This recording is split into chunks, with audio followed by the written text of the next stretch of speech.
Once upon a time in a city called Arca, there lived a man named Peter, who was a wealthy and successful young man. He was a businessman that deals in all kinds of trailer parts. In Arca Market in a week, he would offload like 10 containers of thriller parts. He was an importer and exporter and was well known in his business line. Peter was an easygoing person who was calm and friendly. Over the years, Peter had acquired wealth and has bought so many lands in Lagos and even built a house in which he rented out to tenants and also a personal duplex where he lives.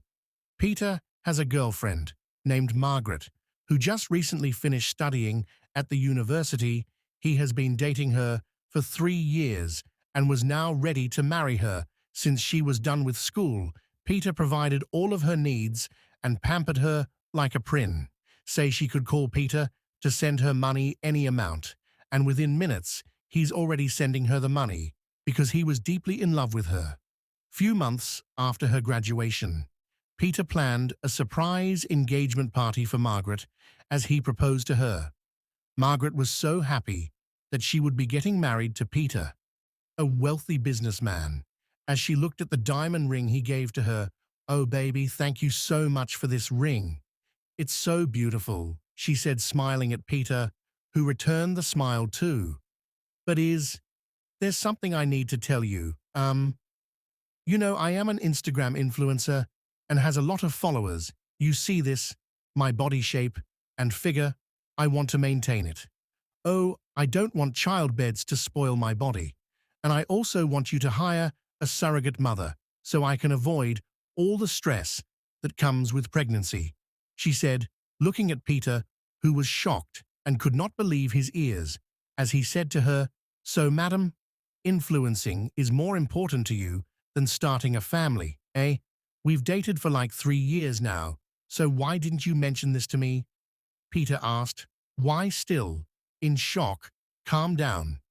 Now why are you shouting? Peter, you have the money to hire a surrogate mother.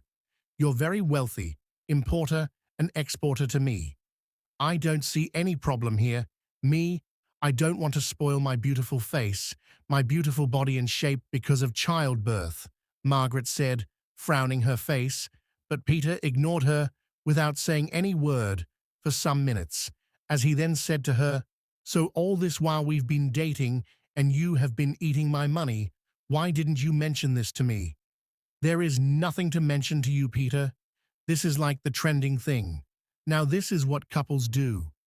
Any man that truly loves his wife will do it for her," Margaret said, smiling. "There's nothing wrong with your womb. Neither is there anything wrong with your body. You are perfectly okay to carry a child. You know what? I can't marry you. This is not what I want at all," Peter said, standing up from his seat. Peter was irritated by Margaret's thought and response towards childbearing.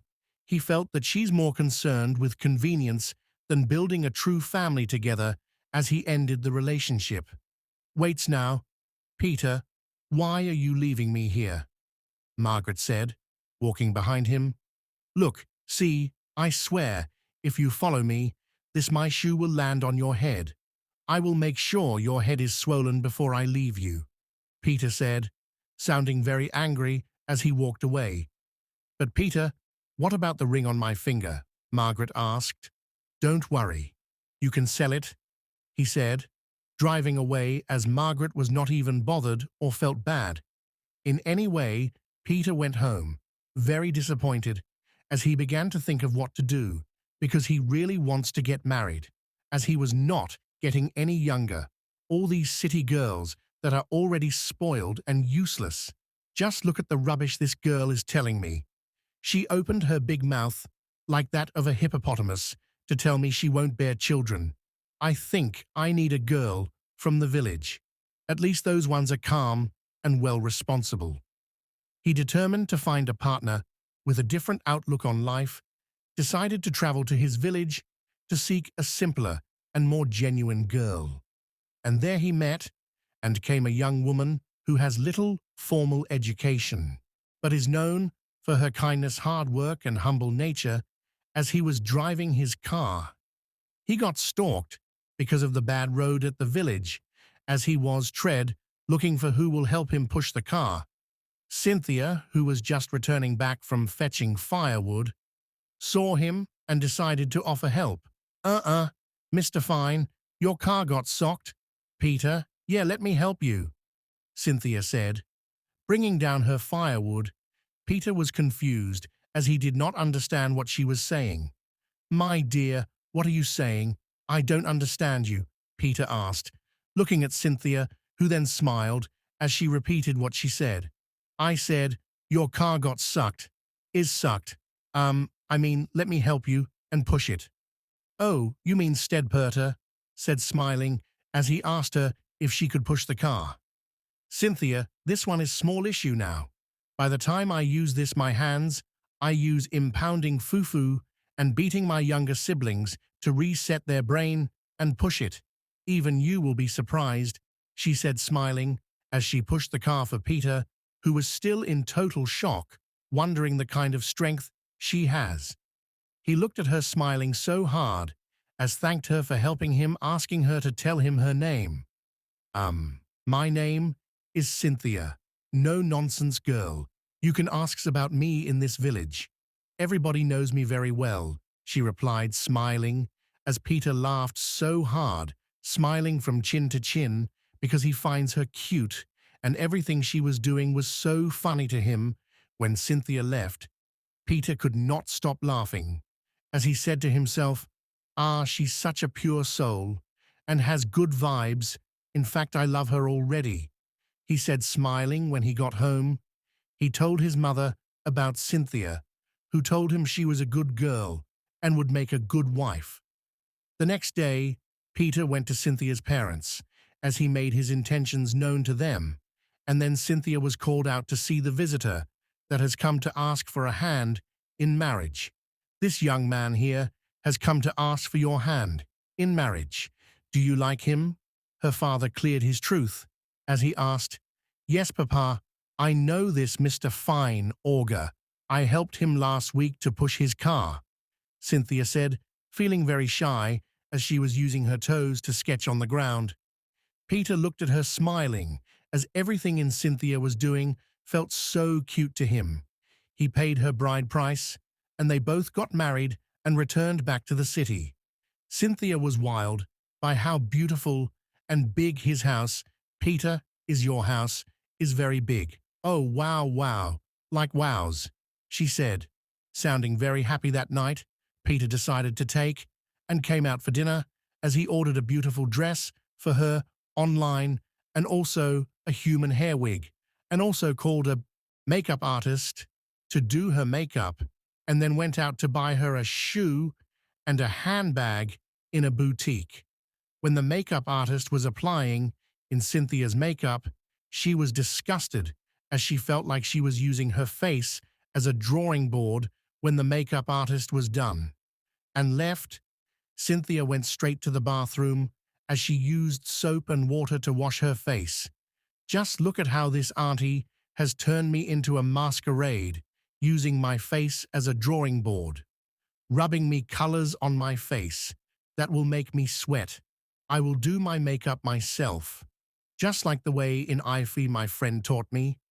She brought out her eye pencil and lipstick as she drew a very big, thick, extreme eyebrows down to her eyelash, applied a heavy lipstick, and also did a blush on her cheek with her lipstick, as she smiled and said to herself, This is how I know makeup is done. I look so delicious. Now, she then carried the gown Peter bought for her, looking at it from head to toe as she dumped it, going to her box, bringing out a Mara dress she came with. This is the perfect time.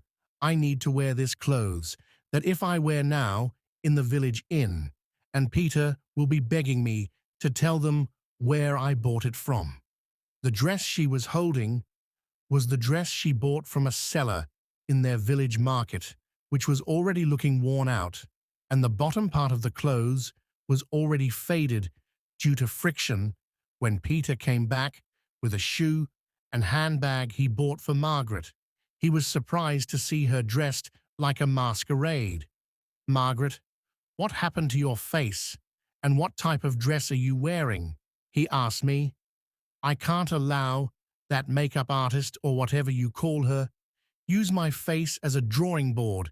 Can't you see that? This one on my face is more beautiful. I did it by myself," she said, smiling. "And that dress you bought for me? I don't like that shine on it. It's very sharp, and it looks like a cloth from the Marine Kingdom," she said. Frowning, Peter could not help but began to laugh. "Cynthia, that dress is limited and very beautiful. That thing you are calling shine. They are bats they use in designing the dress, but if you insist, you can wear whatever you want to wear," Peter said, smiling, as he did not bother or felt embarrassed. Rather, he was happy that she was down to earth and not pretending. He took her to an expensive restaurant and bought her creamy pasta and salad. But as in Cynthia was eating the food, she felt disgusted and irritated. Peter, noticing the look on her face, then asked her what the problem was, as she told him she can't eat the food. "All this long at home, and the cream in food that is looking like white is me on my body, and my truth, I can't eat it, though I want fufu and soup," she replied, frowning, as Peter smiled, staring at her with so much love, because he finds everything she does cute. When Peter called the waiter and told her to bring the soup and fufu, and came interrupted immediately as she said, "Ah no, one fufu wouldn't be enough. Bring 8 wraps of fufu for me. Let me manage it," she said, smiling when they brought the food. Cynthia removed her wig in the restaurant as she relaxed and began to eat the food, throwing each of fufu up. Now this is what we call food in my house at the village. After eating this fufu, you will be energized and work from morning till night. And also, when you want to fight, you will have the energy to fight anyone that looks for your trouble," Cynthia said, smiling as she ignored the people that were staring at her at the restaurant and finished her food happily. One day before Peter left for work, he told Cynthia to prepare a nice dish, that he will be coming back with his friends that evening. Cynthia, being a very good cook, prepared a very delicious bitter leaf soup and pounded yam with a firewood outside the house, as she felt and believed that any food prepared with firewood is more tastier. When Peter returned back with his friends that night, Cynthia brought them food in a tree, kinding wrapper over her chest, smiling as she served them food. "My husband's friends, you all are welcome, so please enjoy your meals," she said, smiling as she left. Peter's friends were dumbfounded looking at her until she left, as they could not believe that Peter could marry such classless girl with "it's no education," questioning whether she would even truly understand his word. "Wait to Peter. Please don't tell me this is the wife you've been praising and talking about," one of his friends asked. "Yes, now, she's the one. Is anything the matter?" Peter asked. "Peter, everything is wrong. This guy is too local for you. She's not in anywhere close to your level at all. What happened to the beautiful, classy girls in this city? In fact, what about Margaret? Why didn't you marry her?" one of his friends asked. "Please, that's enough. I won't sit here and watch you insult my wife. She's the perfect person for me, and she gives me peace of mind and makes me happy.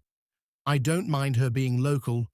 I will clean her up and make her appear the way I want her to look, and I believe that with time she will learn.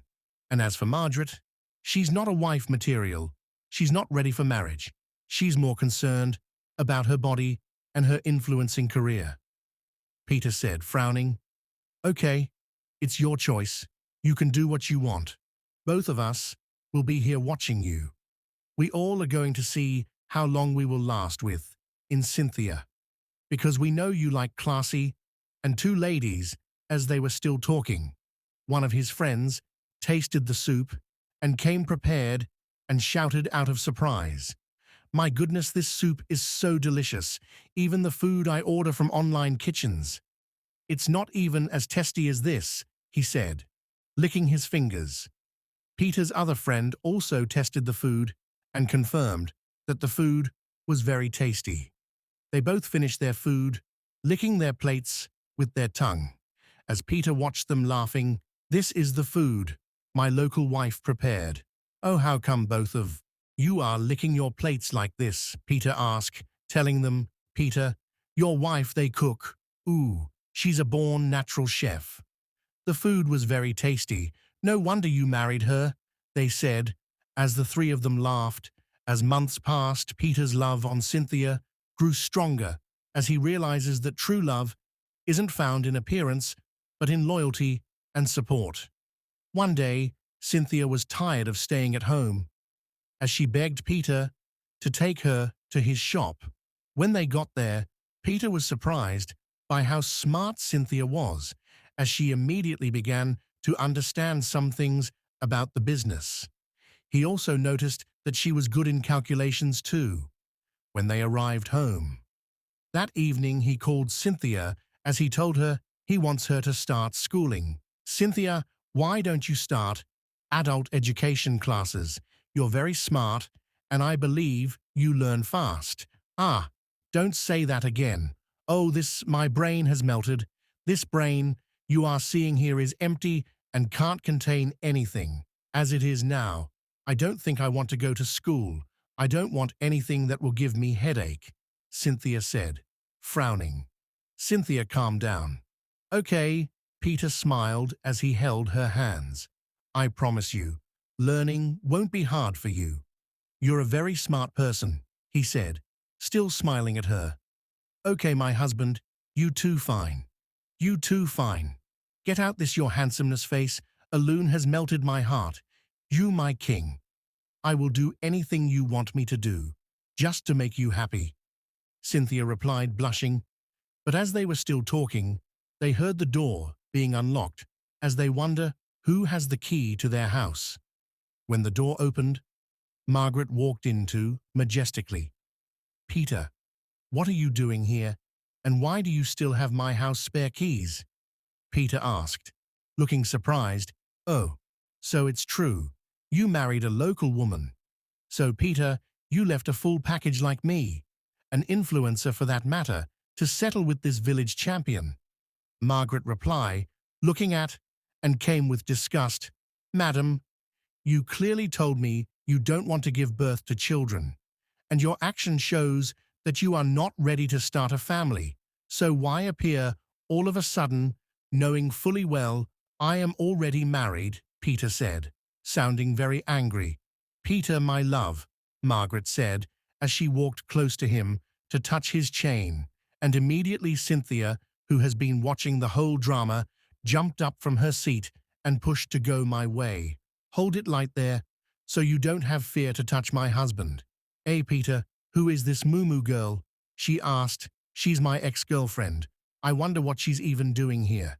Peter replied, "Oh, you are even an abundant property. Before I close my eyes and open it, if you don't leave here this hour, I will beat you blue and blue. I will show you why they call me Tiger at the village." "Look, I am a no-nonsense girl in," Kame said, fuming. "Oh, please, shut your DTY mouth. You illiterate's blue-black." "Not blue-blue," Margaret said, laughing. "Oh, teacher, teach me nonsense, dear. I will just break you into pieces. Leave here before I give you the beating of your life." As was still talking, Cynthia bounced on her and gave her the beating of her life, collecting the spare keys from her, who could not match in Cynthia's strength to, and run for her life. Peter could not help, as he just sat on a chair, laughing uncontrollably. He felt so proud of his wife. After the beating Margaret received from Cynthia, she never returned back there again. Few days later, Peter enrolled him in adult education classes, though challenging at first. Cynthia dedicated herself to learning, inspired by Peter's believe in her potential with time. she becomes more confident, her intelligence and capability. Peter feels immense pride as he watches her progress, valuing her hard work and the sacrifices she makes as Cynthia began to gain confidence. She started to manage some aspect of Peter's businesses, contributing her unique perspective. Months later, Peter's friends finally recognized in Cynthia's growth as she has changed so much. Even the way she dressed, her vocabulary was now perfect after 2 years of marriage. Cynthia finally got pregnant as she gave birth to twin babies, a boy and a girl. Peter and Cynthia now share a beautiful family and a deep sense of fulfillment together. They celebrate the legacy of being not just of wealth, but of love, growth, and resilience. Peter knows he made the right choice and is grateful that he listened to his heart over society's expectations, finding his truest happiness in a woman he deeply loves. Hope you enjoyed it and learned something from it. I would like to know your thought about the story. Do you think Peter was wrong for dumping Margaret just because she don't want to carry a baby? And do you think Peter should have hired a surrogate mother if he truly loves Margaret? Let me know your answer in the comments section. Please like and subscribe to my channel.